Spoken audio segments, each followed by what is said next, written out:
¿Qué tal, mis hermanos?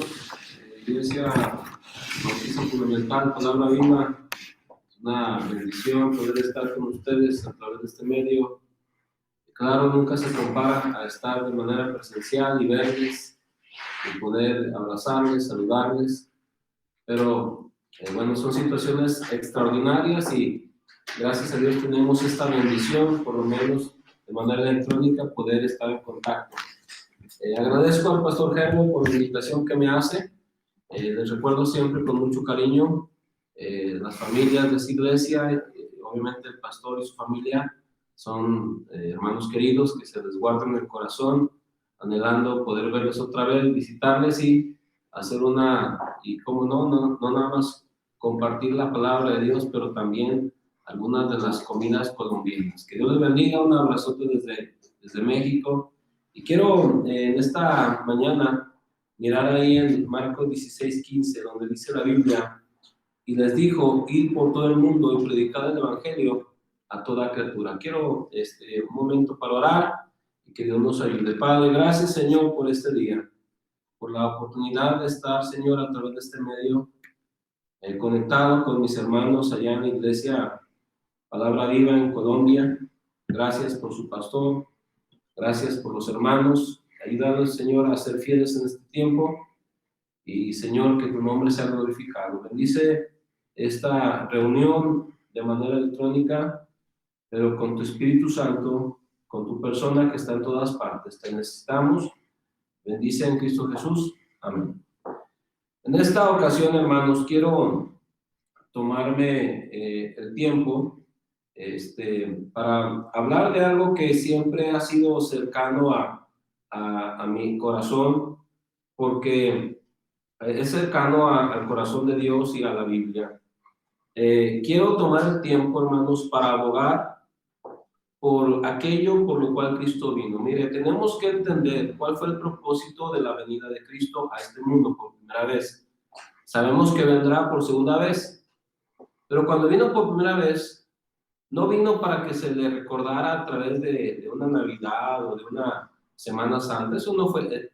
El propósito de su venida fue que vino a buscar y a salvar lo que se había perdido. Quiero abogar por la razón de su muerte, porque Él no vino a morir como un mártir. Él vino a morir por los pecadores, por los que estábamos condenados rumbo al infierno. Quiero abogar por el mandamiento recibido, porque, hermanos, el Señor nos ha dado un mandamiento, y el mandamiento lo vimos aquí, que es ir por todo el mundo y predicar el evangelio a toda criatura. Ir a hacer discípulos a todas las naciones, ser testigos en Jerusalén, en Judea, en Samaria y hasta lo último de la tierra. Quiero abogar no solamente por el propósito por el cual Cristo vino, no solamente por la razón de su muerte y por el mandamiento que hemos recibido, pero también quiero abogar por la tarea que Cristo ha dado a su iglesia. Y la tarea, el deber supremo que el Señor nos ha dado, es de llevar su evangelio hasta lo último de la tierra. Es decir, el instrumento que Dios puso en la tierra para buscar que el mundo tuviera el evangelio es la iglesia. Son ustedes, hermanos. Ustedes son lo que en el corazón del Señor estuvo como plan, poner en este mundo, salvar a pecadores que merecían el infierno, pecadores culpables, salvarlos, cambiarlos y ahora usarlos para que desde ustedes el evangelio vaya a todas partes. Ese es el deber, la tarea de la iglesia. Y en estos tiempos de crisis, en esta pandemia llamada COVID-19, nada ha cambiado respecto a estas cosas que hemos mencionado. Todavía el Señor vino a buscar y a salvar lo que se había perdido. Todavía la razón de la muerte de Cristo es para que el pecador pueda ser salvo. Todavía el mandamiento bíblico a su iglesia es ir. Y todavía nuestro deber, nuestra tarea es predicar el evangelio. Sé que estamos en tiempos difíciles, sé que algunos están perdiendo sus trabajos, Sé que la situación se ha complicado y quizás se va a complicar más, pero esto no toma por sorpresa al Señor. Y la gran comisión de ninguna manera se anula, ni en este momento ni en cualquier momento. La gran comisión es algo vigente, es algo que sigue a pesar de cualquier circunstancia. Y mire, hermanos, dice la Biblia cuando habla de congregarnos, de no dejar de congregarnos, dice, y tanto más cuanto veis que aquel día se acerca. Entonces, cuando algo se hace más corto, entonces la urgencia se hace más grande. Y si hace 2000 años era importante predicar el Evangelio, ahora que el tiempo es breve, ahora que quizás nos faltan algunos años, o quizás algunos meses, o quizás semanas, ahora es más urgente predicar el Evangelio a toda criatura. Debido a las crisis como esta que tenemos ahora, se vale hacer cambios en los métodos. Este es un cambio que estamos haciendo ahorita, predicando a través de una cámara. No es lo que más me gusta, prefiero ver los rostros. Cambiando las formas, quizá, buscando oportunidades. Nosotros aquí en San Luis Potosí estamos como para no tener contacto con la gente a través de un carro, de vehículos, vamos voceando, ¿verdad? Predicando el Evangelio y otros van repartiendo folletos y así en ciertas calles predicando el Evangelio por 5 minutos en diferentes, cada 100 metros, cada 150 metros. Se puede buscar oportunidades, cambiar métodos, etcétera, de cómo hacer la obra, pero nunca se puede hacer cambios en la realidad del mandato. El mandamiento de predicar el Evangelio sigue tan real hoy como al principio. No se puede hacer cambios en la vigencia del mandamiento y no se puede hacer cambios en la urgencia del mandamiento. Esto es algo que tenemos que agarrarnos con la convicción de que es nuestra tarea, pase lo que pase, venga lo que venga, la iglesia del Señor debe predicar el Evangelio a toda criatura y hasta lo último de la tierra. Déjenme lo digo en otras palabras, queridos hermanos, ustedes son el instrumento de Dios para que el mundo, no Colombia, para que el mundo conozca a Cristo. Y ustedes son la esperanza de los perdidos. Ustedes son los que representan la oportunidad. Ahorita el mundo desea una vacuna, una solución para el coronavirus. Pero hermanos, nosotros ya tenemos la solución para la enfermedad de la muerte eterna. Tenemos el Evangelio, tenemos a Cristo, tenemos la respuesta. Y ustedes, cada uno de ustedes, cada una de sus familias, ricos y pobres, yo sé, a pesar de la situación, representamos la esperanza para aquellos que morirán y se irán sin Cristo al infierno si no hacemos algo por ellos.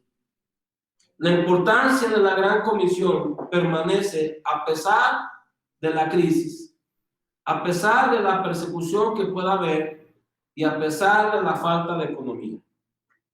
Quiero recordarles que cuando el Señor dio el mandamiento, la gran comisión a la iglesia en Jerusalén, las circunstancias de ese país no eran nada favorables. Todo estaba en contra de la evangelización. Ser cristiano en aquellos tiempos no era fácil, hermanos. Yo sé, ahorita estamos en una situación difícil, pero por lo menos hasta ahorita no nos han perseguido. En aquel tiempo, ser cristiano era casi una sentencia de muerte. La gente los odiaba, la gente los perseguía, sufrían por Cristo. No era fácil, vivían bajo la autoridad del Imperio Romano. Vivían bajo una situación económica difícil porque no solamente lo que tenían que hacer para su pueblo, pero lo que Roma les pedía. Había, como dije, persecución. Las finanzas no eran buenas. Mire, en un lugar donde hay persecución, ¿qué tantos empleos puede haber? Sus finanzas eran malas. Había más viudas de lo que debería porque cristianos eran matados. No había libertad de reuniones, ni libertad de predicar, no había una comodidad para congregarse. El mundo los odiaba y no tenían las ventajas como ahora de medios electrónicos. Todo estaba en su contra, hermanos. Sin embargo, a pesar de que todas las circunstancias estaban en contra de esa iglesia, el Señor, antes de irse, los mira a los ojos y les dice: yo tengo una tarea para ustedes, y esa tarea es que vayan a predicar el evangelio en todo el mundo. Pareciera, hermanos, como si Cristo no fuera consciente de la crisis que vivían los hermanos en Jerusalén. Pero es que la base de la gran comisión es, a pesar de las circunstancias, es a pesar de la crisis y es a pesar de la falta de capacidad económica. Quiero recordarles, hermanos, que la base de la gran comisión es lo que el Señor es lo que el Señor puede y es lo que Él promete. Miren, Cristo dijo: toda potestad me es dada en el cielo y en la tierra. No se les olvide, Cristo es el Dios del cielo, el Rey de reyes, el Señor de señores, el Altísimo. Él todo lo puede, Él no tiene límites, para Él nada hay imposible. Y el que todo lo puede y el que no miente es el que nos ha dado la gran comisión y quien ha prometido estar con nosotros todos los días hasta el fin del mundo. La cuestión no es si Él puede, Él puede. La cuestión es si vamos a obedecer o no vamos a obedecer. Qué fácil obedecer cuando todo va bien. Qué fácil obedecer cuando hay dinero y cuando no hay crisis. Pero la calidad de nuestro cristianismo no es cuando hay abundancia, no es cuando todo va bien. La obediencia real y la calidad de nuestro cristianismo es cuando las cosas no van bien. Es cuando hay oposición. Es cuando las cosas no marchan como yo quisiera. Es cuando parece que todo está en mi contra. Pero eso no cambia la vigencia del mandato, ni la realidad del mandato, ni la urgencia del mandato. Lo que Dios nos está demandando ahora, por absurdo que nos parezca, o por cruel que nos parezca, es lo mismo que les demandó a aquellos primeros discípulos en su tiempo y en su crisis. La misma orden de llevar el evangelio que se nos da ahora es la misma orden que se les dio a ellos. No nos está pidiendo nada diferente.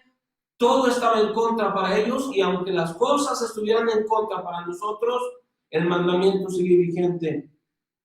Dice la palabra de Dios, como ya mencioné hace rato, ahí en Mateo 28, toda potestad me es dada en el cielo y en la tierra. Por tanto, id y haced discípulos.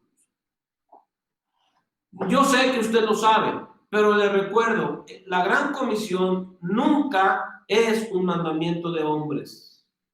Es un mandamiento directamente de Dios, del Dios que nos ama, del Dios que nos salvó. Qué trágico que muchos cristianos y muchos pastores toman la gran comisión como si fuera un mandamiento de hombres, y en el momento que ya no nos guste o no nos convenga o pensemos que no podamos, lo tiramos, lo partimos, lo tiramos a la basura como si no fuera importante. No, hermanos. La gran comisión es el supremo llamamiento, el supremo mandamiento dado a la iglesia. Yo sé que amarás al Señor Jehová tu Dios de todo tu corazón, pero ¿cómo amarle desobedeciéndole?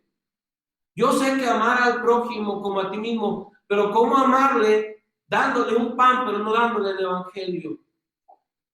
Yo sé que alabar a Dios, pero qué mejor manera de alabar a Dios que llevando el evangelio a los perdidos. Por cierto, tratar de alabarlo de otra manera, cantándole y dándole ofrendas, pero no llevando el evangelio, eso no es la alabanza que Dios busca, hermanos. No es un mandamiento de hombres, es un mandamiento divino.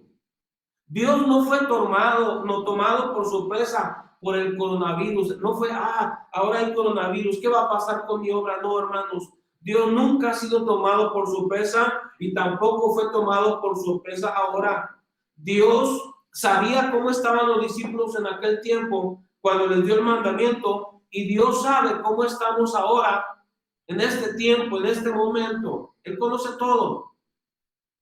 Pero el mandamiento de llevar el evangelio a todo el mundo, les repito, no tiene su base en las circunstancias, No tiene su base en nuestra economía, tiene su base en lo que Él es, el Todopoderoso, en que Él tiene toda autoridad, en lo que Él ha prometido estar con nosotros todos los días hasta el fin del mundo. La vigencia del mandamiento no es por las circunstancias, ni las capacidades, ni nuestra fuerza financiera. Tiene que ver porque Él lo ha mandado y la orden no ha sido cambiada todavía. Si usted lee Mateo 28 y lee Marcos 15, todavía dice ir. Esa orden sigue vigente. El mandamiento de nuestro general supremo sigue siendo ir. No deberíamos dudar si tenemos que llevar el evangelio a todo el mundo en esta crisis. No deberíamos dudar que porque no tenemos las finanzas o los trabajos, pensar que ya no tenemos que hacer algo por aquellos que están más allá de nuestras fronteras. El mandamiento, queridos hermanos, no cambia, porque el Señor quien lo mandó no cambia. Dice la palabra de Dios nuevamente en Mateo 28, toda potestad me es dada en el cielo y en la tierra. Dios no se mueve de acuerdo a lo que tú y yo podemos, ni se mueve de acuerdo a lo que tú y yo tenemos. Dios se mueve de acuerdo a lo que Él es. Les recuerdo, mis hermanos queridos, cuando Dios creó el mundo no había nada. La palabra vara tiene una forma de decir que creó de la nada. No había nada de qué echar mano para que Dios creara el mundo. Lo creó solamente con el poder de su palabra. Y si Él pudo hacer todo lo que hay de la nada, Él todavía puede hacer, si obedecemos, si creemos, puede hacer su obra misionera a través de nosotros. Dios se mueve de acuerdo a lo que Él es, se mueve de acuerdo a lo que Él puede, y lo puede todo, y se mueve de acuerdo a lo que Él tiene, y Él es dueño de todo, hermanos. Él solamente nos pide que le creamos y que lo obedezcamos. Si en los tiempos buenos la obra misionera para nosotros se ve imposible, entiendo que ahora se vea más imposible. Si cuando todos teníamos trabajo, se nos hacía difícil a muchos dar para misiones y cumplir y hablar y predicar, ¿cuánto más ahora que muchos han perdido el trabajo se les hará difícil dar para sostener la obra misionera? Pero aquí es donde cobra relevancia esas palabras que hemos repetido meses y años y que hasta nos hemos jactado de pensar que las tenemos, las palabras fe y obediencia. Es fácil tener fe cuando tengo dinero. Es fácil tener fe cuando todo está bien. Es fácil obedecer cuando hay comodidad y nadie me persigue, pero esas palabras cobran su relevancia más grande, su importancia más grande cuando no hay dinero, cuando las cosas van mal y cuando hay oposición. Todos sabemos el Salmo 23. Un salmo precioso, favorito de muchos. Jehová es mi pastor, nada me faltará. En lugares de delicados pastos, me hará descansar junto a aguas de reposo, me pastoreará. Confortará mi alma, me guiará por sendas de justicia, etcétera, etcétera. Todos lo saben. Es muy fácil declamarlo. Es muy fácil decir que Jehová es mi pastor y nada me faltará cuando la nevera o el refrigerador está lleno de comida. Cuando tengo un empleo seguro y dinero seguro. Ahí es fácil decir que nada me faltará. Pero donde cobra relevancia es cuando voy en el desierto. Es cuando no hay agua, es cuando no hay árboles. Es cuando no puedo echar mano de nada más que levantar la mirada al cielo. Cuando no hay nada es cuando cobra relevancia el decir que Jehová es mi pastor y nada me faltará. Y mire, nos gozamos en las palabras, nada me faltará, pero quiero señalar una palabra más importante. Jehová es mi pastor. Lo más importante de ese versículo no es que nada me faltará, sino quién es mi pastor. Por pastor tengo a alguien fiel, alguien que nunca me abandona. Y mire, Dios no es cruel para decirnos alcancen el mundo. No, hermanos, Dios va a ser fiel. Es tiempo de probarlo. Es tiempo de ver su fidelidad. Yo le animo, aunque gane poquito, sea fiel con Dios. Pruébelo a Dios, siga dando sus diezmos, siga probando. Dice la Biblia, probadme ahora. Pruébenlo, véanlo a Dios obrar.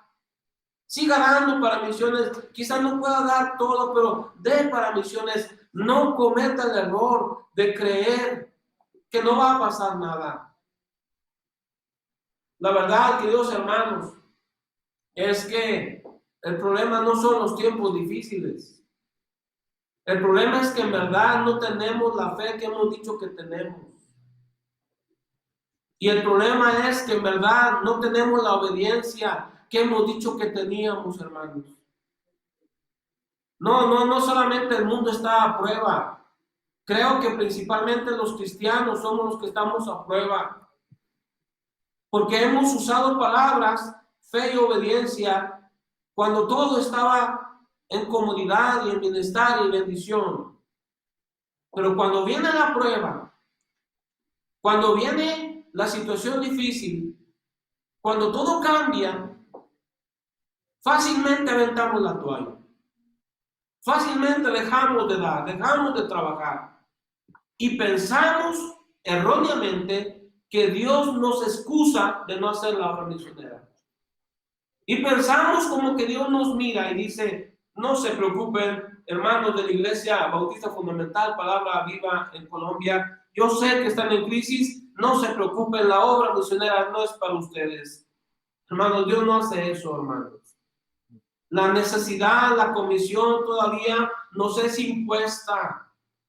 Y el que nos ha impuesto esa comisión, Él proveerá, Él hará, porque Él no es injusto, Él no es cruel, hermanos. Él no nos va a mandar a hacer algo y abandonarnos. Él no hace lo que hizo David una vez cuando mandó a Urías Eteo y al final dice, retírense cuando esté lo más caliente de la lucha para que lo maten. Dios nunca hará eso, hermanos. Porque le recuerdo, aunque fuéramos infieles, Él permanece fiel, hermanos. Cuando el Señor nos da el mandamiento, se toma el tiempo para señalarnos claramente quién es Él.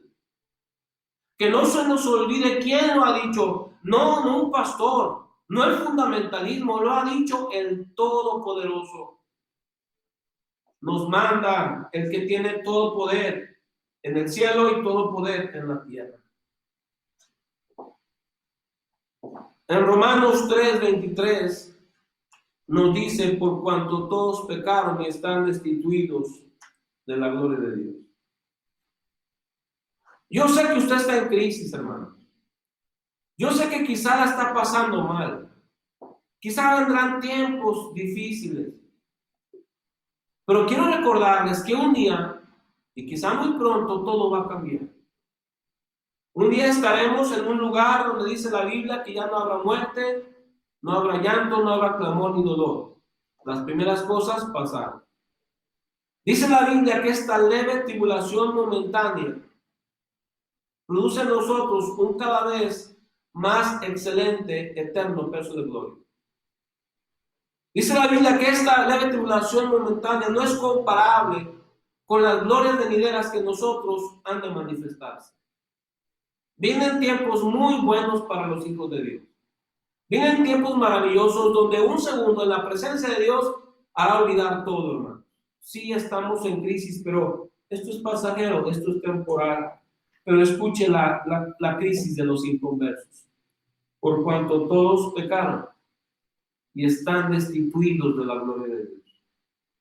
Dios tomó una decisión desde la eternidad pasada de dar a su propio Hijo, a su Hijo Santo, debido a la crisis que los perdidos tenían. Cristo tomó la decisión de hacerse hombre y venir a este mundo y vivir entre los pecadores y morir de una manera tan difícil y cruel, pensando en la crisis de los perdidos. Cristo salvó a hombres que merecían el infierno como usted y como yo, y nos envió a predicar. Y salvó a hombres y los convenció de ir a otros países a predicar el evangelio, y todo eso lo hizo pensando en la crisis de los perdidos. Cristo dio un mandamiento a su iglesia de ir hasta lo último de la tierra pensando en la crisis de los perdidos. Cristo no ha venido, aunque algunos toman que no ha venido como si fuera una tardanza, su promesa, pero no ha venido porque ha querido ser paciente pensando en la crisis de los perdidos.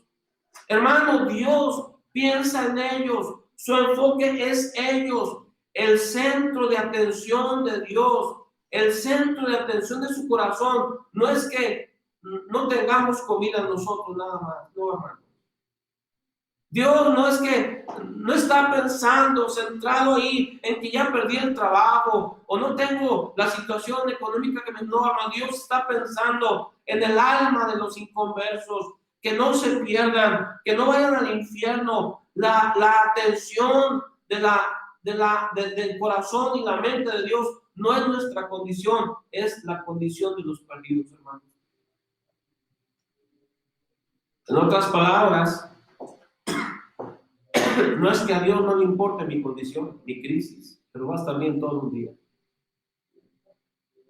Pero Dios mira en su báscula la crisis de los perdidos. Un día mi crisis va a terminar, pero la de ellos nunca va a terminar. Sí, aquí está mi crisis, es difícil, pero no se compara a esta crisis que es dolor, muerte, soledad, tormento eterno. Y haremos bien, hermanos, a quitar nuestra atención de nuestra crisis y poner la atención en donde Dios pone la atención, en la crisis de los perdidos. Y no pensar que porque las cosas están mal, debemos abandonar la obra misionera. La palabra de Dios, hermanos, nos enseña que un día los inconversos estarán en un lugar sufriendo eternamente, y nosotros estaremos en un lugar gozando eternamente.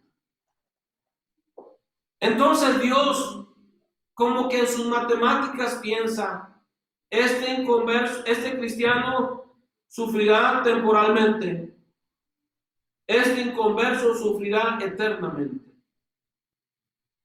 Y Dios piensa en esto, hermanos. Dios no quiere la muerte del impío. Dios no quiere que el impío se condene. El mensaje de Dios para los inconversos es: volveos de vuestros malos caminos. ¿Por qué moriréis, oh casa de Israel? El mensaje de Dios es: venid a mí los que estáis trabajados y dispersos. Y a su iglesia le dice: vayan y prediquen. Vayan hasta lo último de la tierra. Y a su iglesia le dice: rueguen al Señor de la mies para que envíe obreros a su mies. Aún en este momento deberíamos estar pensando por más obreros y orar por más obreros y orar para poder enviar más obreros y orar para poder más para la obra misionera, para que el mundo tenga el evangelio. En la perspectiva de la eternidad, nuestro sufrimiento un día será nada. Pero en la perspectiva de la eternidad de los que mueren sin Cristo, eso es algo indescriptible, algo que no se puede ni narrar, algo insoportable, algo eterno. Ante la realidad de la eternidad, Dios no escatimó a su propio Hijo. Y Él no dudó en encarnarse, y Él no dudó en dar su vida hasta la muerte. Y pagó el costo para que ellos no paguen el costo eternamente. Y ahora nos pide que paguemos un costo para que ellos no paguen el costo eternamente. La verdad, queridos hermanos, no nos ha tocado sufrir como pensamos que estamos sufriendo. Hasta la fecha estamos relativamente bien, hermanos. Dios sigue siendo bueno. Hemos seguido comiendo, hemos seguido durmiendo, seguimos viviendo en una casita. No les estoy mirando, pero yo puedo, si pudiera decir, levante su mano, aquel que no ha comido, aquel que no ha vestido, aquel que no tiene dónde vivir, dudo que alguien pudiera levantar su mano, porque Dios es fiel. Y Dios, hermano, nos reclama en este tiempo extraordinario, en este tiempo difícil, que seamos fieles con aquello donde está su corazón, y esta es la obra misionera mundial. Quizá las cosas para muchos de ustedes no están bien. Bueno, no lo dudo. Quizá las cosas se pondrán peor. Puede ser. Pero yo les ruego, queridos hermanos, que pongan en primer lugar en su corazón, en sus finanzas y en su esfuerzo lo que Dios tiene como primer lugar, que el mundo sea salvo. No haremos mal, no estaremos equivocados en poner la atención donde Dios la tiene. No haremos mal y no estaremos equivocados en poner nuestra inversión donde Dios la puso, salvar a los hombres. Y no haremos mal y no estaremos equivocados en dedicarnos a aquella labor en la cual Cristo está comprometido desde la eternidad pasada, que el mundo le conozca. Esta es la dirección que debemos de seguir en los tiempos buenos y también en los tiempos malos.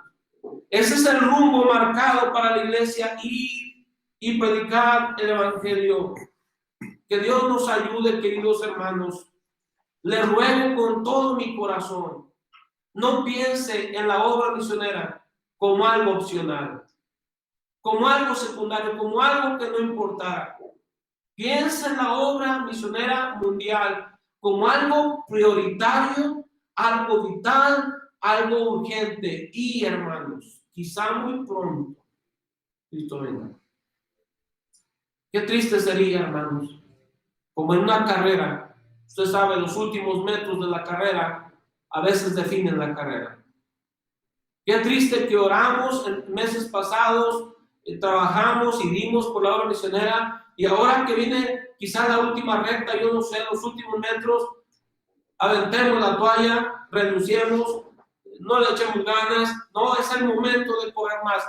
Qué triste si Cristo viniera y estos últimos momentos, estos últimos meses, nos comportemos infieles, nos comportemos desleales y nos comportemos con una actitud como si la obra misionera no fuera importante. Créame, lo que pasa con los inconversos es más importante que el coronavirus.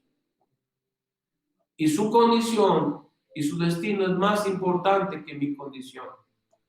Oremos más, hermanos, busquemos más a Dios, crezcamos más en fe, crezcamos más en su palabra, sacrifiquemos más, seamos fieles, agarrémonos con nuestras manos y los dientes a la obra misionera, y que con el favor de Dios nos encontremos fieles, porque hay un mundo que no le conoce. Y miren, la estamos pasando mal quizá, pero hay misioneros que también la están pasando mal. No soltemos la cuerda. Termino. Muchas veces los alpinistas van agarrados con cuerdas. Usted ha visto quizá documentales. De tal forma que si uno cae, van clavando como ciertos clavos allí para que si cae, eso los amarre, los agarre, los sostenga. Pero también muchas veces el mismo compañero, que se mantenga firme, hará la diferencia para que otro no caiga. Imagínense ahí a dos alpinistas, uno bien agarrado, sí batallando, sí en situación difícil porque está el peso del otro que está colgado allá abajo. Y él pensando, qué duro la estoy pasando. Y sacar su navaja y cortar esa cuerda donde su compañero está agarrado. Si viéramos eso, si supiéramos de alguien que su compañero estaba colgado y él cortó la cuerda pensando nada más en él mismo, creo que pensaríamos de él mal. Qué egoísmo, qué corazón tan frío. Eso es lo mismo con los misioneros, hermanos. Están siendo sostenidos de la cuerda por nosotros. ¿Saben que están haciendo pastores en México y seguro que en Colombia también? Cortando la cuerda. ¿Saben que están haciendo muchos cristianos? Como me está yendo mal económicamente, lo primero que voy a cortar es misiones y los misioneros, cortando la cuerda. Que Dios nos ayude, hermanos, porque el corazón de Dios sigue siendo que el mundo sea salvo y que ahí pueda estar nuestro corazón. Padre, gracias, Señor, por tu palabra. Gracias porque has pensado en nuestra alma, como has pensado en el alma de los que te conocen. Ayúdanos, Padre, para que nuestro corazón esté afinado a tu corazón y nuestra mirada esté enfocada en donde está tu mirada. Te bendecimos. Ayuda a mis hermanos allá en la iglesia Palabra Viva en Colombia. Bendice al pastor Herbert y dales fe, fuerza y fortaleza y obediencia que sean usados para tu gloria y tu honra. En Cristo Jesús. Queridos hermanos, un gusto haber estado con ustedes. Lamento no verles, pero les mando mis abrazos, mis saludos y que Dios les bendiga. Dios les usando. Pastor Herbert, gracias, mi hermano. Siempre es un honor colaborar contigo. Que Dios los use para su gloria y su honra. Que Dios les bendiga, hermano.